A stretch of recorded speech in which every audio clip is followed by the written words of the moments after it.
Assalamu alaikum dear student, welcome to mission MBBS channel for entry test. आज का हमारा topic है atomic structure से charge to mass ratio for cathode rays यानी electron.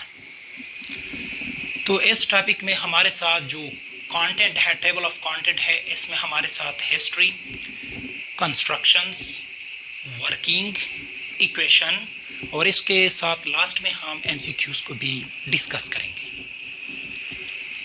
तो अब हम चले जाते हैं अपनी टॉपिक की तरफ कि charge to mass ratio. Topic हमारा क्या है? Charge to mass ratio.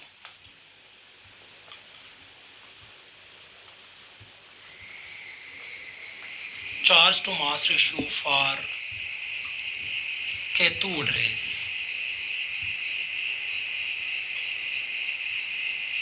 यानी इलेक्ट्रॉन। इलेक्ट्रॉन के लिए हम चार्ज टू मास रेशियो को क्या करेंगे, इसके लिए फिर हम क्या करेंगे, इसको डिस्कस करेंगे। तो इसकी हिस्ट्री की तरफ हम जाते हैं कि इसका हिस्ट्री क्या है।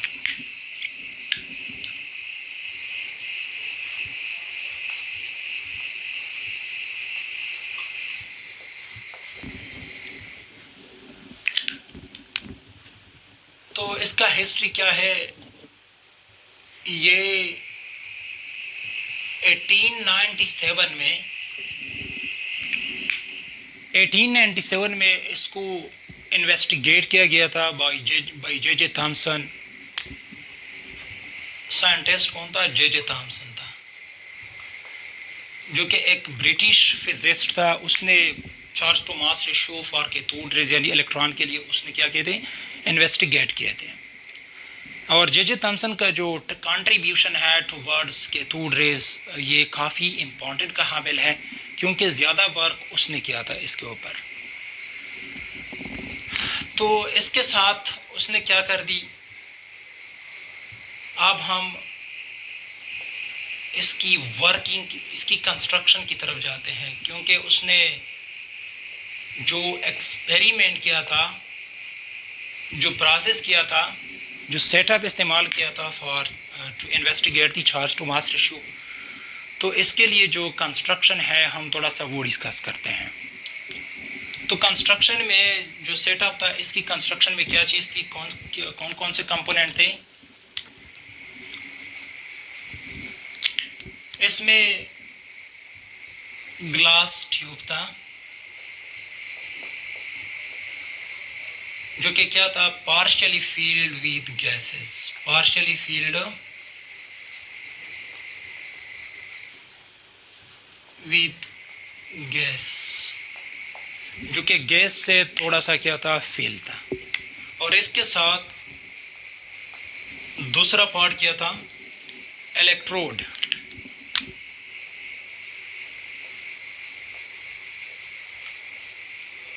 इलेक्ट्रोड हमारे साथ क्या है? दो किस्म के हैं। एक को कहते हैं कैथोड और दूसरे को कहते हैं एनोड। और ये जो कैथोड है ये हमारे साथ क्या है? ये नेगेटिव होता है, क्योंकि ये जो पोटेंशियल डिफरेंस होता है इसके यानी वो जो सोर्स होता है इसके नेगेटिव टर्मिनल के साथ अटैच होता है। और ये जो एनोड होता है ये पॉजिटिवली चार्ज होता है, क्योंकि ये पोटेंशियल डिफरेंस का जो सोर्स होता है यानी पावर सप्लायर की पॉजिटिव टर्मिनल के साथ क्या होता है? अटैच होता है। लेकिन इसमें जो एनोड है ये एक स्पेशलाइज्ड एनोड था। क्या था? ये एक स्पेशलाइज्ड एनोड था। स्पेशलाइज्ड इस वजह से था क्योंकि इसमें क्या था? एक होल था। क्या था? होल, ताकि कैथोड रेज इससे क्या हो सके? आगे की तरफ पास हो सके। और कि एनोड का यहाँ पे यूज़ का मकसद क्या था? पर्पस ये था, एनोड के यूज़ क्या क्या, इसका जो पर्पस था वो क्या था? टू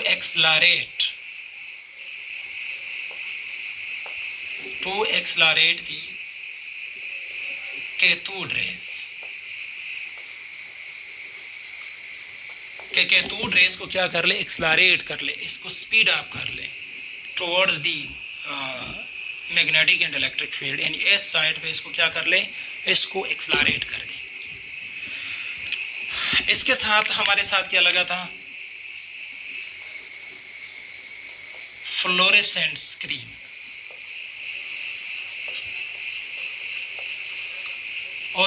और इस फ्लोरेसेंट स्क्रीन का मकसद क्या था, इसका पर्पस क्या था,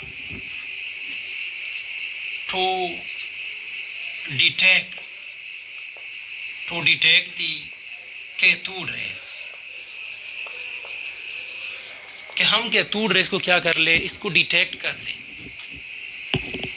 और ये वाला जो स्क्रीन है ये हमारे साथ जिंक सल्फाइड से बना हुआ होता है। इसके साथ हमारे साथ इलेक्ट्रिक फील्ड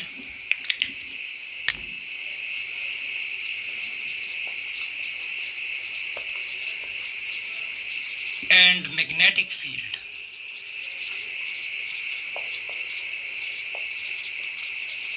ये लगे होते हैं। मैग्नेटिक फील्ड के लिए यू शेप्ड मैग्नेट यूज किया जाता है, यू शेप्ड मैग्नेट। ये वाला मैग्नेट, ये यू शेप मैग्नेट है हमारे साथ, जिसका 2 पोल है, नॉर्थ और साउथ पोल। और जो इलेक्ट्रिक फील्ड है इसके लिए 2 प्लेट लगे होते हैं। क्या होते हैं, 2 प्लेट लगे होते हैं। और एक प्लेट को क्या होते हैं, ये 2 प्लेट होते हैं। क्या होते हैं, 2 प्लेट। एक होता है पॉजिटिव वाली प्लेट, यानी पॉजिटिव वाली चार्ज प्लेट, और दूसरा होता है नेगेटिव वाली चार्ज प्लेट। ये वाली प्लेट, ये पॉजिटिव वाली चार्ज प्लेट है, और ये वाला क्या है, नेगेटिव वाली चार्ज प्लेट है। लेकिन इन दोनों का, यानी जो दोनों फील्ड है, इलेक्ट्रिक फील्ड है और मैग्नेटिक फील्ड, ये आपस में भी, यानी इलेक्ट्रिक फील्ड और मैग्नेटिक फील्ड आपस में भी परपेंडिकुलर होगा, और दोनों फील्ड इस कैथोड रेस की डायरेक्शन के साथ भी परपेंडिकुलर होगा। क्या होगा, ये दोनों क्या होंगे, 90 एंगल पे होंगे, 90 डिग्री एंगल पे होंगे। किसके साथ, आपस में भी, यानी इलेक्ट्रिक फील्ड और मैग्नेटिक फील्ड दोनों क्या होंगे, इलेक्ट्रिक फील्ड और मैग्नेटिक फील्ड, ये दोनों आपस में 90 डिग्री पे होंगे। और ये दोनों हमारे साथ क्या होंगे, कैथोड रेस के साथ,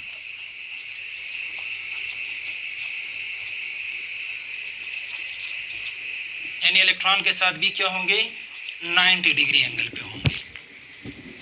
यानी उसका जो सेटअप है, अरेंजमेंट है, कुछ इस तरह बनाया हुआ होता है। और इसके साथ हमारे साथ क्या होता है, एक पावर सप्लायर होता है। क्या होता है, पावर सप्लायर,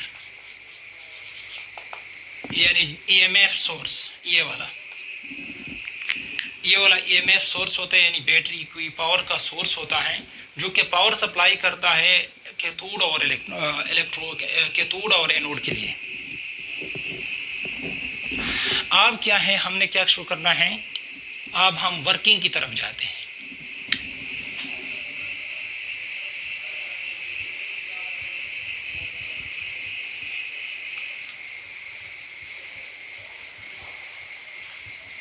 अब हम वर्किंग और ऑब्जर्वेशन को चेक करते हैं।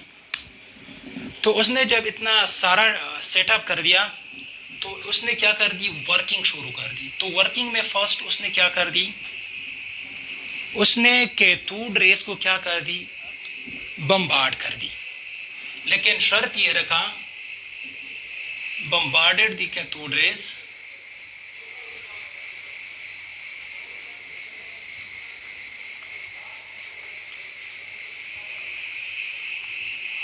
bombarded the cathode rays, but keeping the electric field and magnetic field both off। यानी दोनों इलेक्ट्रिक फील्ड और मैग्नेटिक फील्ड को उसने क्या कर दी, ऑफ कर दी। तो जब ऑफ कर दी तो क्या हुआ, उसने ऑब्जर्वेशन कर ली। इसका ऑब्जर्वेशन क्या थी कि ये जो कैथोड रेस थी ये सीधा स्ट्रेट लाइन पास होकर इसी फ्लोरेसेंट यानी जिंक सल्फाइड स्क्रीन पे इसी पॉइंट पे लगा, जिसको हमने डिनोट किया किस चीज़ से, यानी heat at the point B. Point B पे क्या हुआ, हीट हुआ। यानी इसने डिविएशन, अपनी नॉर्मल लाइन से डिविएशन इख्तियार नहीं की, क्योंकि इलेक्ट्रिक फील्ड और मैग्नेटिक फील्ड दोनों क्या थी, ऑफ थी। इसके बाद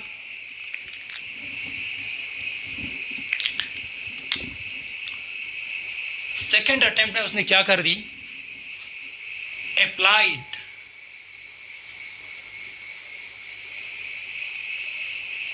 ओनली दी इलेक्ट्रिक फील्ड, सिर्फ उसने क्या कर दी, इलेक्ट्रिक फील्ड को क्या कर दी, अप्लाई कर दी, वाइल मैग्नेटिक फील्ड को क्या कर दी, ऑफ कर दी। मैग्नेटिक फील्ड हमारे साथ क्या था, इसको ऑफ किया गया था, इसको डीमैग्नेटिफाइड किया गया था।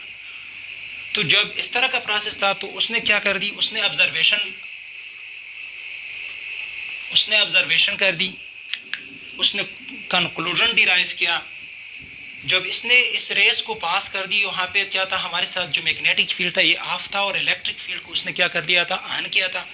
तो ये रेस क्या हुए, अपनी स्ट्रेट लाइन पाथ से क्या हो गए, डिविएट हो गए। क्या हो गए, एक खास एंगल पे ये क्या हो गए, डिविएट हो गए, अपनी नॉर्मल लाइन से डिविएट होकर फ्लोरेसेंट स्क्रीन पे यहाँ पे क्या होती, उसने स्पार्क यानी ब्राइटनेस शुरू कर दी, इग्निशन शुरू कर दी। तो यहाँ पे क्या हुई, स्पार्क उसने देखा। तो ये पॉइंट ए से उसने क्या कर दी, डिनोट कर दी। वो जो हमारे साथ फ्लोरेसेंट स्क्रीन था वो क्या हुआ, heat at the point A, यानी पॉइंट ए पर क्या हुआ, हीट हुआ। तो इस पॉइंट को उसने क्या, ए से डिनोट कर दी। इसके बाद थर्ड अटेम्प्ट उसने कुछ इस तरह कर दी कि उसने मैग्नेटिक फील्ड को ऑन कर दी और इलेक्ट्रिक फील्ड को डी इलेक्ट्रीफाइड किया, यानी इलेक्ट्रिक फील्ड को उसने क्या कर दी, ऑफ कर दी। जब उसने इलेक्ट्रिक फील्ड को क्या कर दी, इसी अटेम्प्ट में उसने क्या कर दी, इलेक्ट्रिक फील्ड को क्या कर दी, ऑफ कर दी। और जो हमारे साथ मैग्नेटिक फील्ड है उसको क्या कर दी, ऑन कर दी। तो इसी मैग्नेटिक फील्ड के ज़रिए असर जब ये कैथोड रेज आगे की तरफ क्या हो रहे थे, फॉरवर्ड हो रहे थे, तो अपनी स्ट्रेट लाइन से उसने क्या कर दी, बेंडिंग शुरू कर दी एट ए राइट एंगल। तो ये पॉइंट, इसी पॉइंट पे फ्लोरेसेंट स्क्रीन पे यहाँ पे उसने स्पार्क शुरू कर दी। जब स्पार्क शुरू कर दी तो उसने इसी पॉइंट को क्या कर दी, डिनोट कर दी, यानी हीट हुआ। क्या हुआ, उसने ऑब्जर्वेशन लिया। तो ऑब्जर्वेशन में उसने क्या कहा कि ये उसने कि heat at the point C, और उस नुक्ते को उसने पॉइंट सी से डिनोट किया। अब ये जो फोर्थ वाला अटेम्प्ट है ये एक हैरानकुन अटेम्प्ट है, और उसी अटेम्प्ट से उसने क्या कर दी, चार्ज टू मास रेशो को क्या कर दी, इसके लिए इक्वेशन भी डिराइव किया और उसने चार्ज टू मास रेशो को भी क्या कर दी, कैलकुलेट कर दी।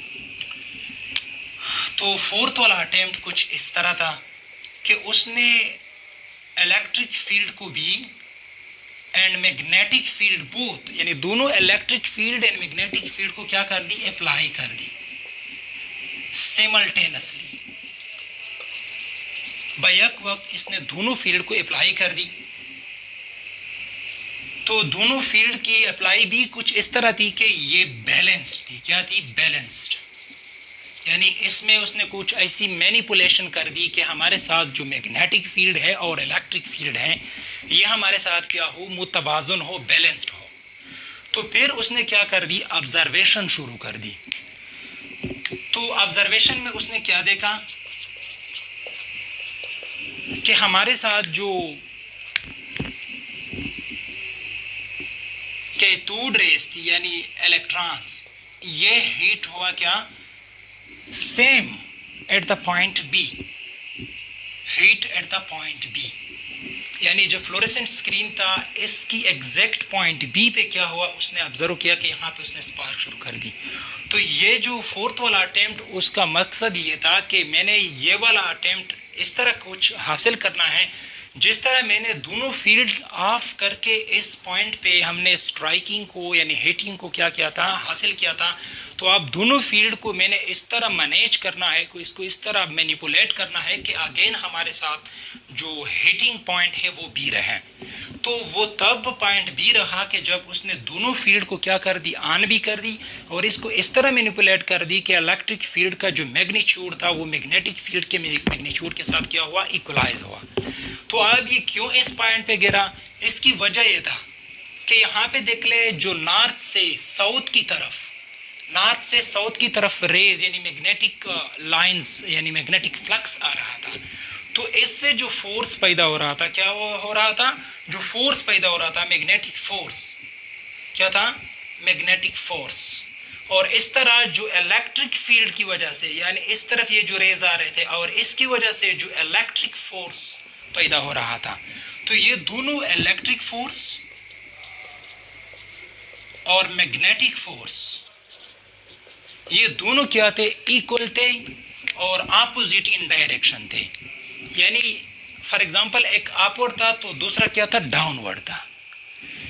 तो जब दो फोर्सेस, हम फिजिक्स में हम इस तरह कहते हैं कि जब दो फोर्सेस इक्वल इन मैग्नीट्यूड हो बट अपोजिट इन डायरेक्शन हो, जिसकी डायरेक्शन अपोजिट हो और इसके साथ और ये क्या हो, और इसकी जो मैग्नीट्यूड है वो इक्वल हो और वो एक चीज़ पे लग रहा हो, तो फिर वो वाला जो चीज़ है वो अनएफेक्टेड होगा। यानी इसी केस में हमारे साथ के टू रेज हैं, तो इसके ऊपर एक मैग्नेटिक फोर्स फॉर एग्जांपल लगता है नीचे की तरफ और इलेक्ट्रिक फोर्स लगता है इसके ऊपर, इसके यानी ऊपर की तरफ। तो फिर ये दोनों फोर्सेस क्या थे, इक्वल इन मैग्नीट्यूड थे और इसका डायरेक्शन अपोजिट था, तो इसके ऊपर नेट इफेक्ट जीरो था। मतलब क्या हुआ कि ये जो केतु रेस थे न मैग्नेटिक फील्ड की तरफ डिविएट हुआ और न इलेक्ट्रिक फील्ड की तरफ डिविएट हुआ। मतलब ये पहले जो पॉइंट जो जब दोनों फील्ड ऑफ थे उसी पॉइंट पे एग्जैक्ट यानी स्ट्रेट लाइन पे अनएफेक्टेड यानी विदाउट सफरिंग ऑफ डिविएशन वो क्या हुआ, स्ट्राइक हुआ एट द फ्लोरेसेंट स्क्रीन। तो उसका मकसद और पर्पस बिल्कुल यही था। तो इसी फोर्थ वाले अटेम्प्ट से उसने क्या कर दी, जब ये दोनों फोर्सेस इक्वलाइज थे यानी मैग्नेटिक फील्ड और इलेक्ट्रिक फील्ड इक्वलाइज थे, तो उसने इसके साथ एक फार्मूलेशन यानी एक इक्वेशन को डिराइव किया।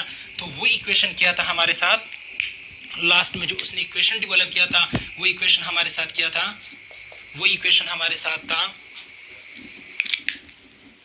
Charge to mass ratio for electron.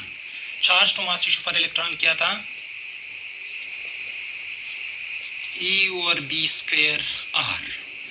तो इसमें कंपोनेंट देख ले, ये जो E है ये हमारे साथ क्या है, इलेक्ट्रिक फील्ड की मैग्नीट्यूड है, और ये B का जो स्क्वायर है ये हमारे साथ मैग्नेटिक फील्ड का स्ट्रेंथ का क्या है, स्क्वायर है, और ये R जो हमारे साथ क्या है, ये रेडियस ऑफ द, ये जो हमारे साथ जो ट्यूब है इसकी, यानी मतलब इससे हम इसको क्या करते हैं, डिराइव करते हैं इसकी मैग्नीट्यूड, इसकी वैल्यू को। अब देख ले, यानी इसका जो डायमीटर है इसके रेडियस है। तो इसके बाद ये इसका इक्वेशन था, और ये इक्वेशन के जो डिराइवेशन है ये फर्स्ट ईयर की कोर्स वर्क में डिस्कस नहीं किया गया है। अगर आप लोगों को इसकी डिराइवेशन चाहिए तो आप लोग कमेंट बॉक्स में कमेंट करके फिर मैं नेक्स्ट वीडियो में इसको डिराइव करूँगा, इसको इसकी डिराइवेशन, इसकी एक्सप्रेशन करूँगा, क्योंकि बाज़ चीज़ें स्टूडेंट की डिज़ायर पे डिपेंड करता है, हम इसके मुताबिक चलते हैं। अब इसके साथ हमने ये सारा प्रोसेस को डिस्कस किया। अब हम क्या करते हैं, हम एक इसकी जो MCQs वाला पोर्शन है हम इसकी तरफ जाते हैं। MCQs कुछ इस तरह भी होते हैं कि इसकी हिस्ट्री के लिहाज से भी आ सकते हैं। फॉर एग्जांपल आप लोगों से इस तरह भी पूछा जा सकता है कि cathode rays was investigated by, cathode rays was investigated by, आपके साथ इस तरह आ सकता है cathode rays was investigated by, investigated by, cathode rays को इन्वेस्टिगेट किए गए थे किसने, आपके साथ ऑप्शन ए आ सकता है J.J. थॉमसन, क्या J.J. थॉमसन। इसके साथ आपके साथ रदरफोर्ड, इसके साथ आपके साथ आ सकते हैं सी में आपके साथ क्रोक आ सकता है, और डी में आपके साथ नॉन ऑफ दीज। तो आप ये देख ले, J.J. थॉमसन ने इसको इन्वेस्टिगेट किए थे, तो आपके साथ ऑप्शन ये वाला करेक्ट होगा। इस तरह ये इसकी जो डेट है इसके बारे में भी आ सकता है कि ये जो charge to mass ratio for electron was investigated in, आपके साथ ये भी इस तरह आ सकता है कि 1897, 1870, इस तरह आपके साथ 1886। तो 1897 आपके साथ क्या होगा, करेक्ट ऑप्शन होगा। तो आप लोगों ने इसको क्या करना होगा, करेक्ट करना होगा। इसके साथ आपके साथ ये MCQs भी आ सकता है कि इलेक्ट्रिक फील्ड और मैग्नेटिक फील्ड दोनों आपके साथ क्या होंगे, 90 एंगल पे, अपने साथ भी म्यूचुअली 89 एंगल है, और इसके साथ साथ ये जो कैथोड रेज है ना, इसकी डायरेक्शन के साथ भी क्या है, परपेंडिकुलर है। तो इस तरह अगर कोई ऑप्शन आ गया ना, तो आप लोगों ने इसको चेक करना है, इसके लिए आप लोगों ने एनालिसिस करना है और गौर से देखकर सब कुछ स्टडी करके फिर आप लोगों ने ऑप्शन जो का करेक्ट ऑप्शन है उसको आप लोगों ने क्या करना होगा, करेक्ट करना होगा, इसके ऊपर टिक मार्क का निशान लगाना है। अच्छा, इसके बाद एमसीक्यूज कुछ इस तरह भी आ सकते हैं।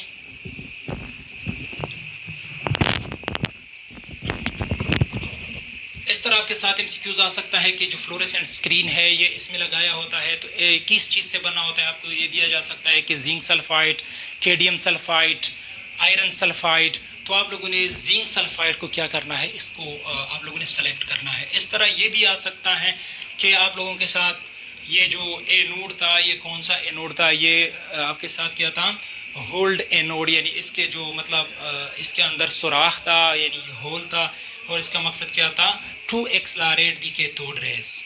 तो इस तरह इसके कंस्ट्रक्शन के लिहाज से आपको एमसीक्यूज आ सकते हैं। अब हम थोड़ा सा इसके जो वर्किंग है यानी इसके लिहाज से भी एमसीक्यूज को क्या करते हैं, डिस्कस करते हैं।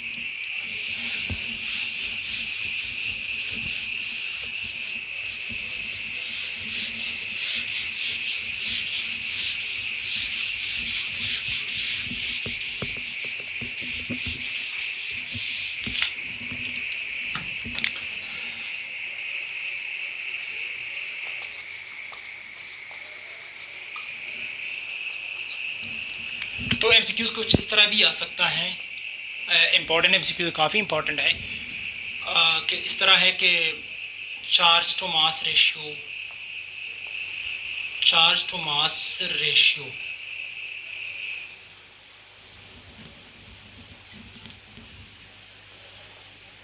charge to mass ratio for electron was investigated, is investigated for is investigated are derived for a certain mass of electron, for a certain mass of electron whose minimum value is, whose minimum value is, और इसका जो कम से कम value होता है वो क्या होता है, इलेक्ट्रॉन की मास, एक ख़ास मास के लिए क्या होता है, चार्ज टू मास रेशियो को इन्वेस्टिगेट किया जाता है यानी कैलकुलेट किया जाता है, और उसी सर्टन मास का क्या होना चाहिए कि कम से कम मास कितना होना चाहिए। तो आपको ऑप्शन में दिया गया है 8 kg, ऑप्शन बी में दिया गया है 1 kg, ऑप्शन सी में दिया गया है 2 kg, और डी में आपको दिया गया है नॉन ऑफ दीज। तो जिस तरह हम कहते हैं चार्ज टू मास रेशियो, इसकी यूनिट में वो बाद में आ जाएगा क्योंकि इसकी वैल्यू जिसको डिराइव किया गया था वो न्यूमेरिकल वैल्यू हम लिखेंगे, तो फिर हम इसको एमसीक्यूज़ की फॉर्म आप लोग बताएंगे। इसमें साथ क्या होता है यानी coulomb per KG, coulomb per KG. तो आपके साथ क्या होगा यानी पर केजी यानी 1 किलोग्राम के लिए क्या होता है, इन्वेस्टिगेट किया जाए। तो आपके साथ ऑप्शन ये वाला होगा। इस तरह भी आ सकता है आपके साथ कि charge to mass ratio for electron, for electron जो जे थॉम्सन ने डिराइव किया था उसकी न्यूमेरिकल वैल्यू क्या है, इसकी न्यूमेरिकल एक्सप्रेशन वो किस तरह है, इसकी न्यूमेरिकल एक्सप्रेशन के बारे में आप लोगों से पूछा जा सकता है। तो आपके साथ ऑप्शन ए है, ये इस तरह भी दिया जा सकता है कि 1.7588 10 की power 11 coulomb per KG. Coulomb हमारे साथ क्या है, चार्ज का यूनिट है, और ये जो किलोग्राम है ये मास का यूनिट है। ऑप्शन बी में इस तरह दिया जा सकता है 1.7588 10 की power 11 minus 11 coulomb per KG. Option C इस तरह दिया जा सकता है कि 1.7588 ज़रबे 10 की पावर 11 kg पर कूलम, और डी में आपको दिया जा सकता है नॉन ऑफ दीज या all of these.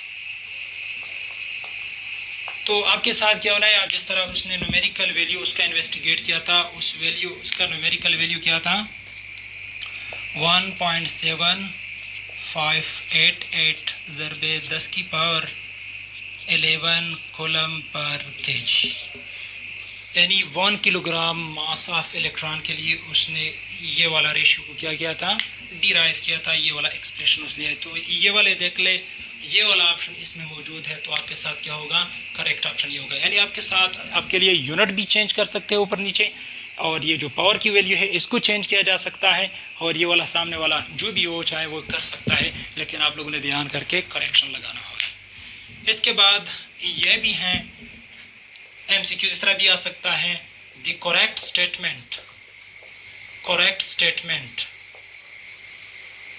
For the या regard of charge to mass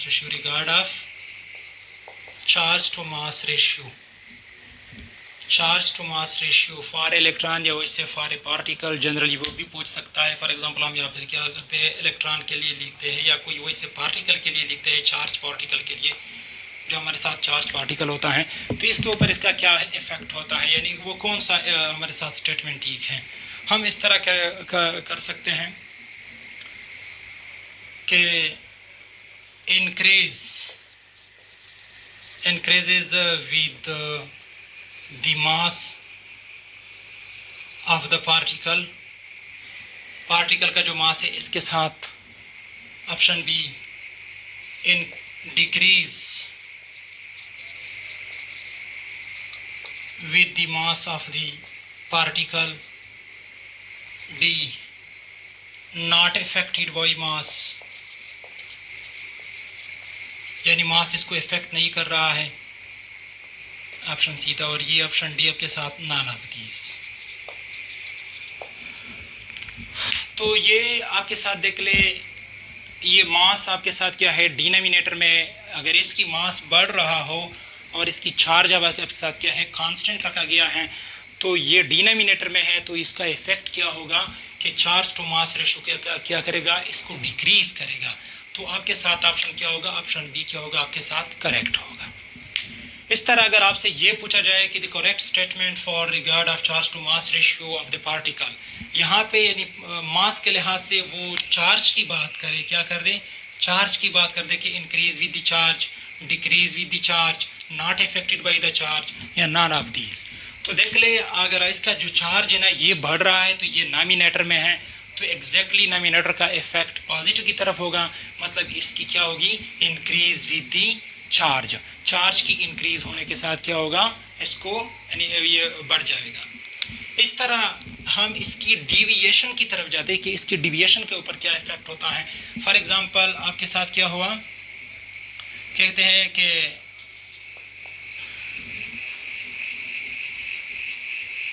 if, या इस तरह भी कह सकते हैं कि डिविएशन ऑफ चार्ज पार्टिकल, जो हमारे साथ चार्ज पार्टिकल हैं, चार्ज पार्टिकल की डिविएशन क्या है, ऑप्शन ए आपके साथ क्या है, इनवर्स रिलेटेड, यानी इसकी जो पाथ है इस पाथ से इसकी डिविएशन, यानी इलेक्ट्रिक फील्ड के लिहाज से या मैग्नेटिक फील्ड के लिहाज से इसकी डिविएशन, वो कहते हैं कि क्या है, inversely related with mass. Option B, directly related with charge of particle. Option C आपके साथ क्या है, not affected. D, none of these, sorry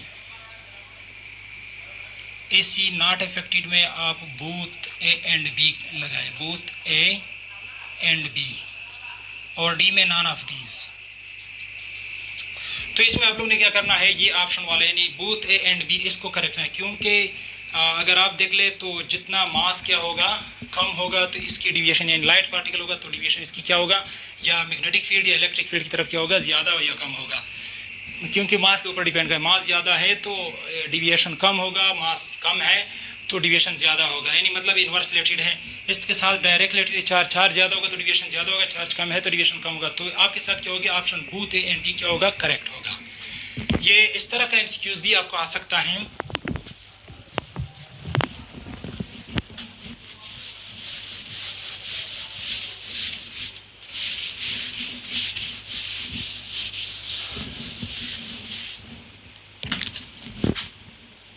कि फॉर एग्जांपल आपके साथ जब इलेक्ट्रिक फील्ड और मैग्नेटिक फील्ड दोनों ऑफ थे तो आपके साथ जो पार्टिकल था at the same point B लगा, और आपसे ये चाहिए कि अब हमारा ख्वाहिश ये है कि हमारे साथ जो पार्टिकल है वो again at the point B पे क्या हो जाए, हिट हो जाए। जिस तरह दोनों फील्ड मौजूद नहीं थे, ऑफ थे, तो पॉइंट बी पे लगा था। अब हम ये चाहते हैं कि हमारे साथ जो है ना अगेन क्या हो, यानी हमेशा हमारे साथ ये टारगेट अचीव हो, हीटिंग पॉइंट ये वाला भी अचीव हो। तो फिर हमारे साथ वो क्या होता है, वो कहता है कि मैनिपुलेशन या अरेंजमेंट या आर्डर या कोई तरतीब ऑफ दी बोथ फील्ड कैसे होगा। यानी हमारे साथ जो बोथ फील्ड यानी इलेक्ट्रिक फील्ड और मैग्नेटिक फील्ड का मतलब मैनिपुलेशन, इसका साजबाज किस तरह होना चाहिए। Option A, magnetic field slightly greater than electric field, या इस तरह ऑप्शन है कि electric field slightly greater than magnetic field. इस तरह भी आ सकता है आपको ऑप्शन कि आपके साथ जो मैग्नेटिक फील्ड स्ट्रेंथ है ये आपके साथ बराबर हो इलेक्ट्रिक फील्ड स्ट्रेंथ के साथ, और ऑप्शन सी में आपको डी में आपके साथ क्या है, नॉन ऑफ दीज। तो हमने ये कहा था कि जब पहले ये दोनों फील्ड ऑफ थे तो इस पॉइंट बी पे लगा था, बाद में जब उसने इलेक्ट्रिक फील्ड और मैग्नेटिक फील्ड दोनों को बैक वक्त अप्लाई किया और उसका जो मैग्नीट्यूड जब सेम था दोनों का, तो बैलेंस था, तो तब भी पॉइंट बी पे लगा था। तो हम क्या होगा, हमारे साथ क्या होगा, जब हमारे साथ दोनों फील्ड क्या होगी, इसकी स्ट्रेंथ इक्वल होगी, तो अगेन हमारे साथ पॉइंट बी पे क्या होगी, हीटिंग होगी, यानी वो हीटिंग पॉइंट होगा। आपके साथ इक्वेशन के बारे में पूछा जा सकता है कि चार्ज टू मास रेशियो के लिए जो इक्वेशन है वो क्या थी। तो आपको इस तरह भी ऑप्शन दिया जा सकता है कि फॉर एग्जांपल ऑप्शन ए में आपके साथ क्या है, आपके साथ ए और बी का स्क्वायर और आर है। ऑप्शन बी में आपके साथ इस तरह आ सकता है कि बी का स्क्वायर आर और ई है। इस तरह भी आ सकता है आपके साथ कि ई का स्क्वायर बी और आर है और डी नॉन ऑफ दीज। तो आप लोगों को मालूम है कि इसका इक्वेशन क्या है, ये वाला है, तो आप लोगों के साथ क्या होगा, ये वाला करेक्ट होगा, ठीक है। और इसके साथ आपसे ये इस तरह भी पूछा जा सकता है कि चार्ज टू मास रेशियो का जो order of charge to mass ratio, यानी चार्ज टू मास रेशियो की जो आर्डर है वो आपके साथ कैसे हो सकता है। फॉर एग्जांपल आपके साथ क्या है, इलेक्ट्रॉन के लिए ग्रेटर देन प्रोटॉन, प्रोटॉन के लिए ग्रेटर देन अल्फा पार्टिकल, ठीक है। इस तरह भी दिया जा सकता है आर्डर के प्रोटॉन के लिए ग्रेटर देन इलेक्ट्रॉन और इलेक्ट्रॉन के लिए ग्रेटर देन अल्फा। और आपके साथ ऑप्शन इस तरह भी आ सकता है कि अल्फा के लिए ग्रेटर देन इलेक्ट्रॉन और इसके लिए ग्रेटर देन प्रोटॉन और इस तरह इसके लिए ग्रेटर देन इलेक्ट्रॉन। तो डी नॉन ऑफ दीज। तो देख ले आपके साथ जो है ना, क्योंकि इसकी मास सबसे कम है, फिर इसकी मास कम है, फिर इसकी मास कम है, यानी सबसे ज़्यादा मास अल्फा पार्टिकल की है और इस तरह प्रोटॉन और ये, तो फिर आपके साथ ये जो ऑर्डर है ये वाला करेक्ट होगा, क्योंकि फर्स्ट इसकी मास कम है, जिसकी मास कम होगा तो इसकी चार्ज टू मास रेशियो क्या होगी, सबसे ज़्यादा होगी। और इस तरह फिर इसकी मास कम है, फिर इसकी ज़्यादा, फिर इसकी मास क्या है, कम है, फिर इसकी ज़्यादा, तो ये ऑर्डर आपके साथ क्या हो जाएगा, करेक्ट होगा। तो ये था आज का lecture about the charge to mass ratio. तो नेक्स्ट लेक्चर में इंशाल्लाह आप लोगों के साथ सामने आएंगे। अगर कुछ क्वेश्चन वगैरह पूछना हो तो कमेंट बॉक्स में कमेंट करें, इंशाल्लाह हम आप लोगों को पॉजिटिवली रिस्पॉन्ड करेंगे। ओके।